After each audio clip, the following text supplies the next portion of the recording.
Bien, continuando con nuestra clase de enlaces, nos corresponde ver ahora el concepto de enlace covalente. Dijimos que el enlace iónico se formaba básicamente por la unión de un elemento metálico más un elemento no metálico. Ahora tenemos otro grupo de compuestos que se denominan enlace covalente. Ahora, ¿cuál es la característica más visible o cómo puedo identificar yo cuando estoy en presencia de un compuesto que presenta enlace covalente? La respuesta es bastante simple. Cuando yo tengo la presencia de un elemento no metálico más la presencia de un elemento no metálico, es decir, dos o más elementos no metálicos, automáticamente estoy presente en un compuesto covalente. ¿Cuáles son las propiedades que tienen estos compuestos? A diferencia de los compuestos iónicos, estos tienen bajo punto de fusión, bajo punto de ebullición, son poco solubles en agua, ellos no conducen la corriente eléctrica y generalmente son volátiles. No todos ellos, pero la mayoría son de carácter volátil. ¿Cuáles son las características químicas que presenta un compuesto que está en un enlace covalente? Bueno, ya dijimos que era la unión de elementos no metálicos. Por ejemplo, tenemos el CH4, el metano, el HBr, ácido bromhídrico, oxígeno molecular y amoníaco. Ahora, desde el punto de vista químico, ¿cuál es la diferencia más importante con el enlace iónico? Es que en el enlace covalente se produce una compartición de electrones. Y los electrones que se comparten, por supuesto, son los electrones de valencia. ¿Por qué se comparte? ¿Por qué no hay un traslado de electrones como en los compuestos de tipo iónico? Básicamente porque las propiedades, potencial de ionización, electroafinidad en los compuestos, en los elementos no metálicos son equivalentes. No hay una gran diferencia como los compuestos iónicos entre un metal y un no metal. En los compuestos que presentan solamente elementos no metálicos, esas propiedades no hay una gran diferencia. Entonces, por eso se comparten los electrones de valencia. Por ejemplo, veamos el cloro molecular. El cloro molecular es Cl2. Si nosotros hacemos la configuración electrónica del cloro, ¿cierto? Vemos que tiene una configuración 1s2, 2s2, 2p6, 3s2 y 3p5. Es decir, le falta un electrón para completar el nivel 3. Pero yo tengo dos cloros. Entonces, ¿qué sucede? Como vemos acá en la presentación, cada cloro le falta un electrón para completar su nivel de valencia. Entonces, ese par de electrones que están solo, cada cloro lo comparte. Entonces, ahora, esos dos electrones pertenecen tanto al cloro que está al lado derecho como que está al lado izquierdo. Y la unión de esos dos electrones produce el enlace covalente y yo tengo ahí la formación de cloro molecular. Esto es importante porque si nosotros analizamos la formación del enlace cloro-cloro, vemos que todos los elementos que nosotros mencionamos anteriormente, potencial de ionización, electroafinidad, electronegatividad, qué sé yo, son las mismas. Entonces, por eso los electrones no pueden trasladarse de un cloro hacia otro cloro. Entonces, por eso se produce el enlace covalente. Otro ejemplo que vemos nuevamente acá es el agua. El agua está formado por oxígeno y está formado por hidrógeno. El oxígeno tiene 8 electrones totales, tiene 6 electrones de valencia, el hidrógeno tiene solamente 1. Entonces, ¿qué sucede? Que el oxígeno tiene 2 electrones desapareados. Cada uno de estos electrones se une a una molécula, o a un átomo, mejor dicho, de hidrógeno, formando dos enlaces hidrógeno, oxígeno, oxígeno, hidrógeno. Y ahí tenemos otro compuesto que forma un enlace covalente, que es nuestra querida amiga el agua. ¿Cómo representa Lewis la estructura para los compuestos de carácter covalente? Por ejemplo, el metano. El metano está formado por un átomo de carbono, 4 átomos de hidrógeno. El carbono tiene 4 electrones de valencia, el hidrógeno ya sabemos que tiene solamente 1. Entonces, ¿qué sucede? Cada electrón del carbono se va a unir a un electrón del hidrógeno. Y como vemos aquí en la presentación, vemos que el carbono está unido a 4 hidrógenos, cada uno formando un enlace covalente por la unión de 2 electrones, un electrón del carbono y un electrón del hidrógeno. Ahora, aquí está escrito en forma de puntos, pero esto yo también lo puedo escribir a través de trazos. Y vemos que el carbono tiene 4 trazos, ¿cierto? Cada trazo une el carbono con el hidrógeno y ese trazo representa la unión y la presencia de 2 electrones. Lo mismo sucede, por ejemplo, con el amoníaco, que es NH3. El nitrógeno tiene 5 electrones de valencia, 3 electrones apareados, un par de electrones apareados.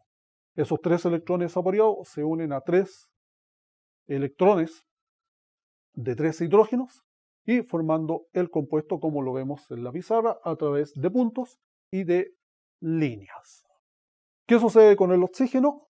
El oxígeno tiene, dijimos, 6 electrones, 2 electrones desapareados.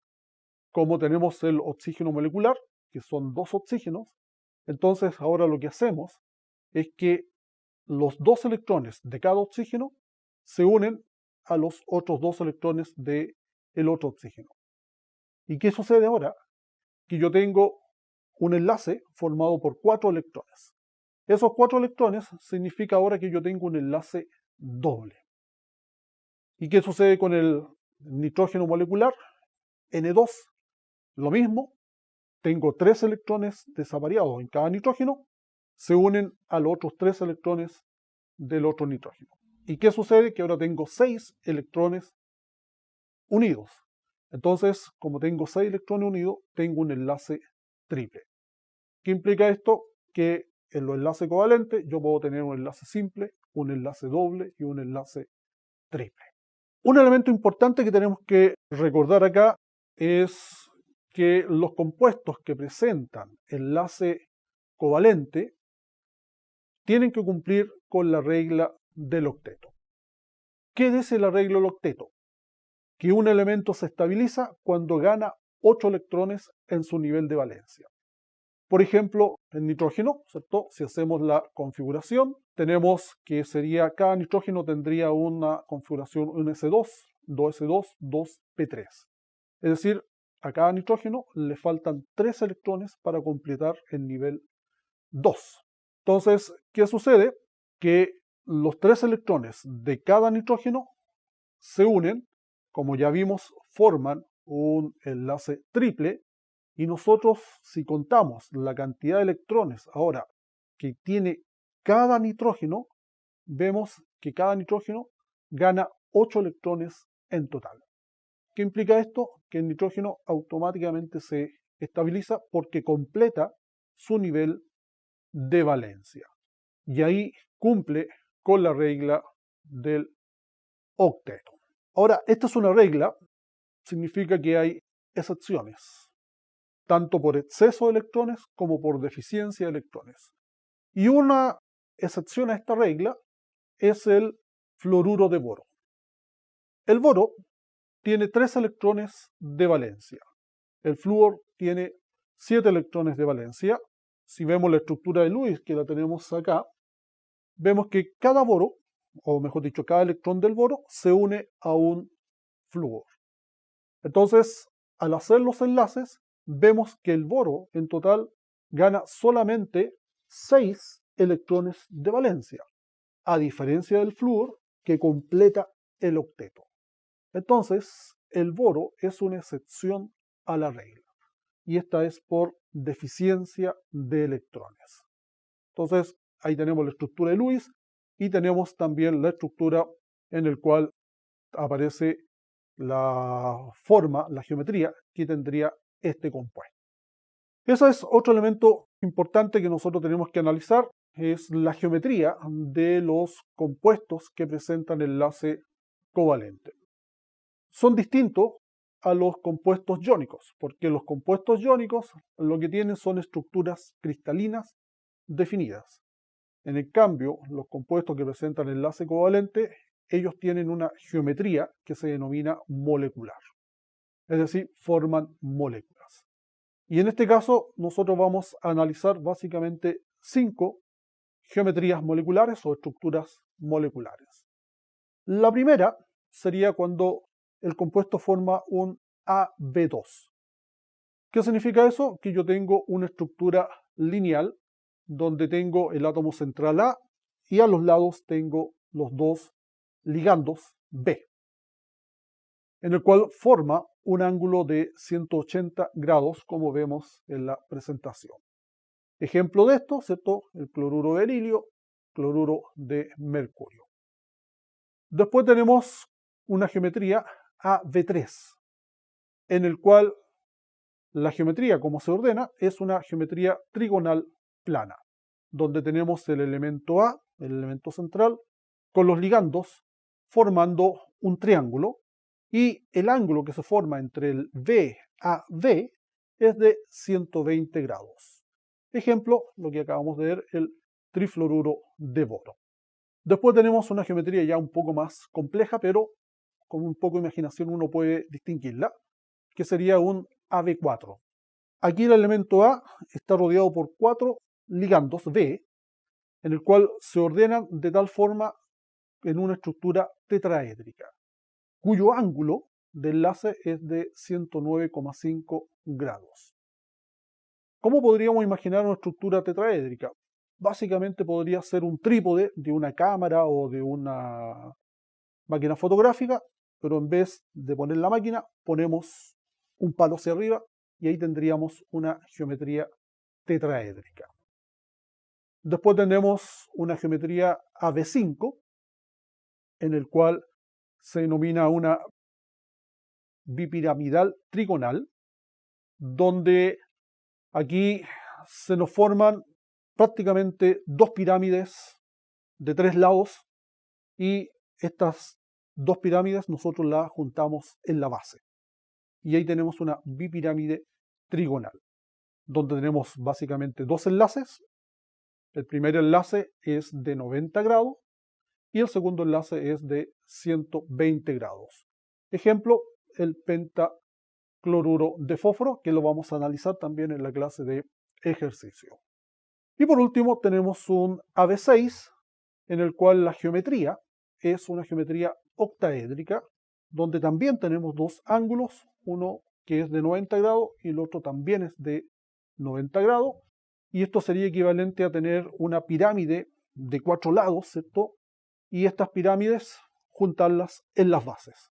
Entonces, podríamos decir que también es una bipirámide tetragonal, porque presenta 4 lados.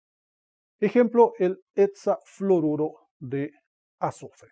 Aquí nosotros vemos cada una de las geometrías, ¿cierto? Desde un punto más espacial, ¿cierto? Para que se pueda entender un poco más cómo se presentan. Estas geometrías se ven distorsionadas por la presencia de pares de electrones desavariados. Y aquí en la presentación tenemos varios ejemplos de cómo se van distorsionando la geometría de estos compuestos. Por ejemplo, si yo tengo un AB3, ¿cierto? Que debería ser una geometría trigonal plana, pero si yo saco un ligando B y pongo un par de electrones, automáticamente la geometría se me transforma en angular. Es decir, la presencia de un par de electrones automáticamente distorsiona la geometría base que nosotros tenemos, y en la presentación aparecen varios ejemplos.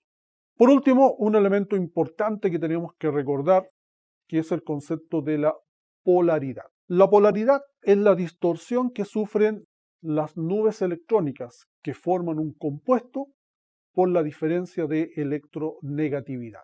Por ejemplo, el ácido clorhídrico, HCl, hidrógeno no metal, cloro no metal. Ambos son elementos no metálicos, por ende, el enlace es covalente. Pero la electronegatividad del cloro es muy alta comparado con la del hidrógeno. Entonces, ¿qué sucede? Que el enlace formado entre el hidrógeno y el cloro, que deberían haber 2 electrones al medio de ambos elementos, como el cloro es más electronegativo, ese par de electrones se acerca más hacia el cloro. ¿Qué produce? Produce polos, donde el cloro va a estar con una mayor densidad electrónica y el hidrógeno con una menor densidad electrónica. Pero hay que recalcar que ese par de electrones sigue perteneciendo tanto al hidrógeno como al cloro.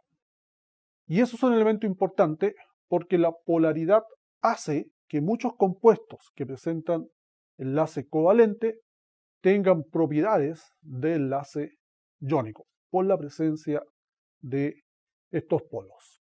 Por último, hemos recorrido la forma en que se producen los compuestos o se generan los compuestos que presentan enlace covalente, recordando siempre que ellos se forman por la unión de 2 o más elementos no metálicos y que desde el punto de vista lo más importante es que se produce una compartición de electrones. Recordando eso, nuevamente les dejo tarea para que ustedes puedan desarrollarlos en su casa y insisto nuevamente, si tienen alguna duda, pregúntenle a su profesor de la asignatura. Nos estamos viendo en el tercer video de enlace.